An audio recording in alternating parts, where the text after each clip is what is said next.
Okay, so the last little bit of this lecture is going to be about the maxims of conversation. So basically, the freedom that speakers have to use speech acts, either directly or indirectly, leaves listeners with a lot of leeway in how to interpret what has been said. So one way that people can try to interpret the utterances that are made in a conversation is to assume that they kind of follow a set of maxims. And these maxims are there to make conversation orderly and sensible. So these are not exactly rules. They don't have to be followed, but normally you'd expect a speaker to follow them. But because of that assumption, a speaker can assume that you're assuming they're going to follow the rules, but then they kind of use those assumptions to get a different sort of point across by, again, using indirect speech acts. So, sorry. A speaker can observe the maxims, follow the rules, that is. They can clearly disobey or not follow the rules, and then they can even flout them, and I'll explain what that means here in a second. But before I get into that, I want to actually explain what these maxims or general principles of conversation are. Sorry. So the overriding maxim or principle is called the cooperative principle. So the way this is defined is to say, make your contribution such as is required at the stage at which it occurs by the accepted purpose or direction of the talk exchange in which you are engaged. And so this is expressed in really formal language, but you can kind of boil this one down by saying that whatever you say, whatever you contribute to the conversation should basically further the goals of the conversation. So instead of using conversation, this definition uses talk exchange, but it's basically the same thing. So because of this principle, listeners will assume speakers are cooperating with them. That can lead to some conclusions or inferences that are not actually true if the speaker is not actually cooperating with them, but you can kind of mislead a listener, as you probably know. When a speaker intentionally disobeys a maxim in a way that the listener will notice, they are flouting a maxim. So the sort of follow these principles case is not that super interesting, or at least we'll find out how you normally follow them. The disobey or not follow the rules in a not obvious way is maybe a little more interesting, but kind of twisting that on its head. So you're disobeying a maxim in a way that's obvious that you're not obeying the maxim. You're getting a different kind of information across from what's simply on the surface of what you're saying. So this is flouting a maxim. And you're doing this to provide information to the listener indirectly, and this is often done in sarcasm or irony, which can be enjoyable. So if you say, for instance, what an amazing hockey player Bob is, and Bob has just scored some amazing goal in a hockey game, then you're obeying the maxims of conversation. Okay, so that's normal life. But in another context, maybe Bob has just missed a wide open shot, and you say, what an amazing hockey player Bob is. Then in that case, your comment is flouting the maxims of conversation. So you're not obeying the maxim in this case. The maxim here is going to be quality to speak the truth, basically. You're not obeying that maxim, but you're doing it in a way that's like so completely obvious that the listener is going to notice, and they're going to kind of read an indirect interpretation into this statement. Okay, so what are these maxims? The first one is relevance, which is also kind of an overriding maximum. And again, these are ways that listeners are going to interpret things that are uttered in a conversation. So the maximum of relevance is that you should say things that are relevant to the topic under discussion. And the idea here is that you should be relevant to prevent randomness and incoherence.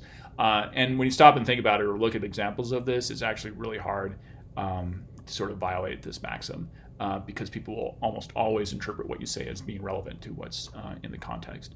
That's just what I said. So for instance, I'll give you an example. If Bob says, "Where's Bill?" and then Ed says, "There's a yellow VW outside Sue's house." Chances are not high that Ed just randomly wanted to talk about the yellow VW outside of Sue's house, especially after Bob had asked him a question, right? So there's different ways you could interpret this. So one is that if Bob is asking where Bill is and Ed draws attention to the yellow VW, maybe that's Bill's car and maybe something's going on with Bill and Sue inside the house.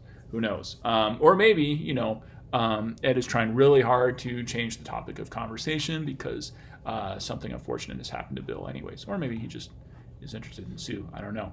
But normally you interpret this comment as if it has some relation to this question. Example number 2, isn't Larry the biggest jerk you've ever met? And then Ed says, the weather's sure been nice this week, hasn't it? Again, saying something which looks like it's not related to this first question or statement. And who knows why exactly, but maybe one reason why it looks like Ed is trying to change the conversation is because Larry's right behind Bob, and Bob just doesn't realize it yet. So maybe he should stop talking about what a big jerk Bob is, or what a big jerk Larry is. Yeah, maybe Bob's a jerk too. Anyways, people interpret statements as if they're relevant to the conversational context. Maxim of quality, don't say what you believe to be false. I talked about this briefly when we were talking about that, what an amazing hockey player Bob is. And also don't say what you can't back up. So again, just basically be true and be responsible with your statements. So the trick with this is that people will often disagree about things like the truth and evidence. We live, sometimes people say, in a post-truth world. I'm not really going to go there, but people can kind of create alternative realities if they want to. Give you an example, again, from a textbook where a reporter says, were you celebrating your birthday last week? And the old film diva says, yes, I turned 29. And the reporter says, and I'm turning 150 next Monday. Yeah, maybe the old film diva doesn't like being older than 29 and is saying this falsely, even though she might be hoping that nobody would notice. In that case, that would be disobeying the maxim of quality rather than flouting it. But the reporter is definitely flouting it here. So nobody would ever turn 150. That's just too old for any human being. So this is obviously false. And he's kind of making it obviously false to kind of draw attention to the fact that this statement is probably false too.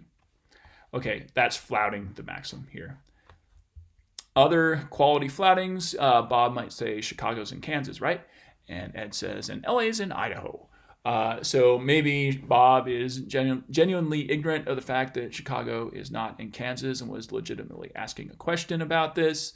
But Ed knows that LA is not in Idaho, so he's saying something that's really obviously false, maybe to draw attention to the fact that he doesn't like the fact that Bob's not smart enough to know that Chicago's in Illinois rather than Kansas.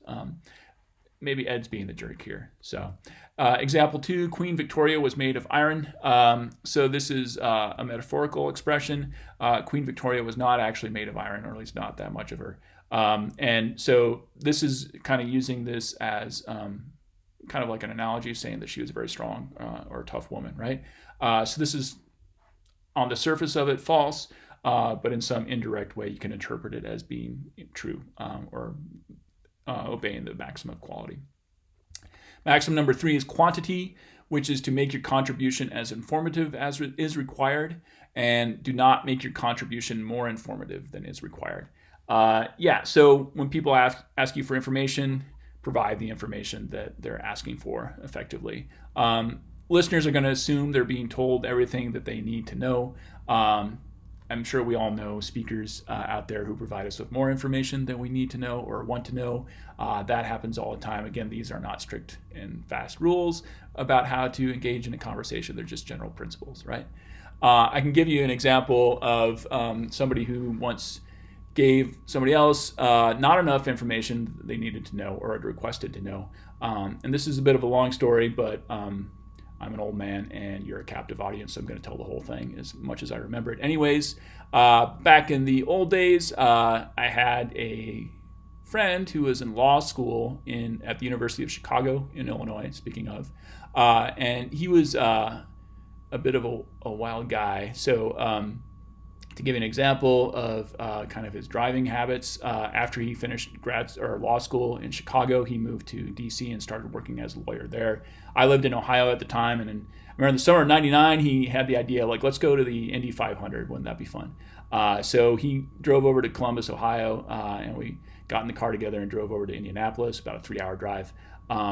So he owned a BMW convertible. It was very small, only fit 2 people. And by the time we crossed over the Indiana border, he suddenly got it into his head that what he ought to do on the 2-lane highway is to just crank up the speed to about 120 miles per hour, which is about 200 kilometers per hour for those of you who use metric. And then he drove straddling the dash line in the middle of the 2 lanes for some reason. And he's like, yeah, there's no cops in Indiana. And I was like, okay, I'd rather just get to the race alive, please. Well, it worked out, at least that time. Another time in Illinois, actually before this happened, when he was living in Chicago, he got a speeding ticket, of all things, and decided to contest it because he didn't want to pay it. And so he went to court and contested it in the, I think this is 98. So he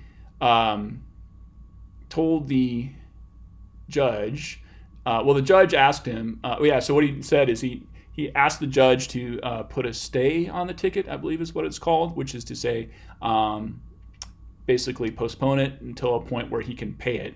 So he was about to graduate from law school at the time, and he's like, well, once I graduate from law school, I'll have more money, and then I can pay the ticket, so can you just delay it until that's possible? And the judge said, well, when are you going to graduate from law school? And my friend said, at the time, I think this is in April of 98, and my friend said, I'm going to graduate by June. Sorry, I screwed up the story. So it was in April, and he said, I'm going to graduate by December. And it turned out, in fact, he was going to graduate in June. But he told the judge, I'm going to graduate by December. And the judge was like, okay, I'll put a stay on this. That's just a few months. Pay the ticket by December, and you're free to go. And it turned out that he graduated in June, and he left the state of Illinois after that, got his job in D.C., never went back to Illinois, never paid the ticket. And I wish I could say that's all she wrote with that story, but number one, that's a violation of the maxim of quantity because he did not make his contribution as informative as is required. He should have let the judge know that he was graduating earlier than that, at least according to the maxims of conversation. And I'll add another fun thing about this friend is that eventually he started running a consulting business where he would provide financial advice to people in the DC area, and apparently he made gave somebody some advice that eventually caused them to lose a couple $1 million, and then he didn't just leave DC, he just left the entire country. He lives in China now, last I heard, but I haven't heard from him for a long time, so I hope he's doing well, more or less. Okay, so anyways, make your contribution as informative as required, and also, if you're being polite, don't provide more information than somebody else needs. Okay, if you state necessary truths, which are called tautologies or analytic sentences, and we'll see those again when we do semantics, that's an example of flouting the maxim of quantity. So if you say things like war is war, that's on a surface sense obviously always going to be true. In a metaphorical sense, you might interpret something more about that because why are you saying something so obviously true as war is war? Maybe you're trying to identify or draw attention to the fact that war has these specifically unique properties which are horrible and don't sort of apply to normal life. You can say things like either Bob will come or he won't. Yeah, that's obviously always true. Maybe you're just drawing attention to the fact that we have no control over what Bob's going to do. If she does it, so on and so forth. The last maxim is the maxim of manner, which is to say be clear. So this one breaks down into 4 parts: avoid obscurity, avoid ambiguity, be brief, and be orderly. So there's a lot involved in this, but basically they all kind of tie into this idea of being clear. You're trying to speak in a way so that the person listening to you understands, at least normally. If you say something like, at the concert last night, Taylor Swift produced a series of sounds corresponding somewhat to the score of the Star-Spangled Banner, you're going through a lot of verbiage here to just say that Taylor Swift sang the national anthem. You could say it a lot more easily, and the fact that you're not means that you're kind of flouting this maxim and kind of drawing attention to the fact that maybe she didn't do a very good job at singing the song in this particular instance. Okay, so that's about it. Those are examples of all the different maxims and how you can flout them.